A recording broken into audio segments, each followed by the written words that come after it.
একজনের বিবাহিত স্ত্রী, এখন যেই গৃহস্থের স্ত্রী তো তার অধীনে এবং তার বিবাহ বন্ধনে আবদ্ধ, এই অবস্থায় অন্যের সাথে পালিয়ে গিয়ে বিবাহ বসার প্রশ্নই উঠতে পারে না। আর এটা বৈধ হওয়ার কোনো কারণ, কোনো যুক্তি, কোনো রকমের কিছু নৈতিকভাবে, সামাজিকভাবে কোনোভাবে এটা গ্রহণযোগ্য নয়। যেহেতু বিবি আরেকজনের, এখন এই বিবি পালিয়েও যদি যায় কারো সাথে, মনে করুন যার সাথে পালিয়ে গেছে তার স্বামী কিন্তু তাকে তালাক দেয়নি, যতক্ষণ পর্যন্ত তালাক দেয়নি ততক্ষণ পর্যন্ত মেনে নিতে হবে যে সে আরেকজনের বাঁধনে আবদ্ধ। এই অবস্থায় সে পালিয়ে গিয়ে বিয়ে বসা কোনোভাবেই দুরূহ নয়। এখানে কোরআন পরিষ্কারভাবে বলছে যে কোনো স্ত্রী, কোনো নারী বিয়ে বসতে হলে, অবিবাহিত হলে বসবে, তালাক প্রাপ্তা হলে বসবে, স্বামী মৃত হলে বসবে। তিনটা, আমি আবার বলছি, অবিবাহিত তারা বিয়ে বসবে, তালাক প্রাপ্তা তারা বিয়ে বসবে, মুতাওয়াফিয়া আনহা জাওজ যার স্বামী মারা গেছে তারা বিয়ে বসবে।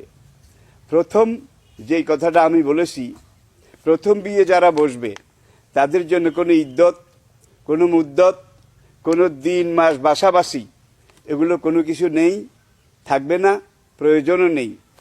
কিন্তু তালাক প্রাপ্তা যেই নারী, আরেক স্বামীর সাথে বিয়ে যদি বসতে হয়, আল মুতাল্লাকাতু ইয়াতারাব্বাসনা বিআনফুসিহিন্না সালাসাতা কুরুইন, কোরআন পরিষ্কারভাবে বলেছে স্বামী তালাক দিলে একাধারে 3 তোহর, 3 হায়েজ, যেটাকে আমরা বলে থাকি 3 মাস 10 দিন ইদ্যত পালন করা।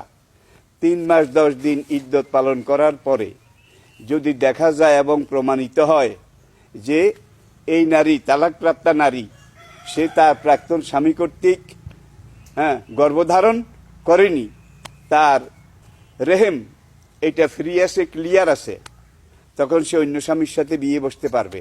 এক।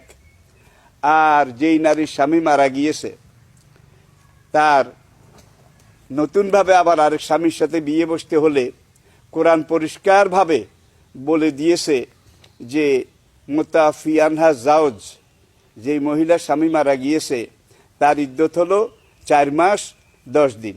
কোরআন বলছে আরবাআতা আশহুরিন ওয়া আশরা। এখানে কোরআন কোনো রাগঢাক, কোনো রকমের কুয়াশা ধোঁয়াশা এটা রাখেনি। পরিষ্কারভাবে, আই রিপিট, আবার বলছি, নারী যদি তালাক প্রাপ্তা হয় তাহলে তাকে 3 মাস 10 দিন ইদ্যত পালন করতে হবে। 3 মাস 10 দিন ইদ্যত পালন করার পরে যদি দেখা যায় তার গর্ভে কোনো সন্তান আসেনি, তাহলে সে অন্য স্বামীর সাথে বিবাহ বসতে পারবে।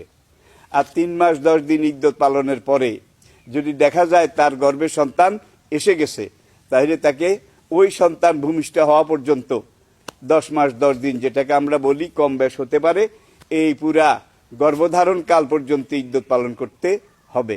যখনই ওই বাচ্চা প্রসব হবে এবং দুনিয়াতে চলে আসবে, তখন তার ইদ্যত শেষ হবে, সে আরেকজনের সাথে বিয়ে বসতে পারবে। এখন ব্যাপারটা এমন, বউ আরেকজনের, পালিয়ে চলে গেছে আরেকজনের সাথে। এখন আগের স্বামী তো তালাক দেয়নি, সুতরাং এখন যার সাথে পালিয়ে গেছে তার সাথে তো বিয়ে বসার কোনো প্রশ্নই নেই, কারণ এই নারী তো আরেকজনের বিবাহ বন্ধনে আবদ্ধ। গৃহস্থের গরু চোরে দড়ি পাকায়, গ্রাম বাংলার একটা কথা আছে, শুনতে একটু বিটকে শোনালেও এটা 100% সত্য, এ ব্যাপারে কোনো সন্দেহ নেই। এইভাবে আজকাল অনেক ঘটনা অহরহ ঘটছে। 2-3টা বাচ্চা রেখে এই নেটের মাধ্যমে, ইন্টারনেটের মাধ্যমে, মোবাইলের মাধ্যমে বিভিন্ন রকমের প্রযুক্তি এমনভাবে আজকে দাজ্জাল তারা তৈরি করে দিয়েছে, পরিবারগুলো ভেঙে গেছে, নাবালক বাচ্চাগুলো এতিম হয়ে যাচ্ছে।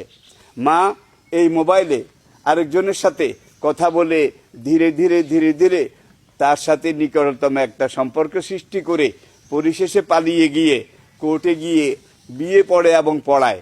এখন কোর্টের এই বিয়েও হারাম, আরেকজনের সাথে পালিয়ে যাওয়া এটাও হারাম, অবৈধ।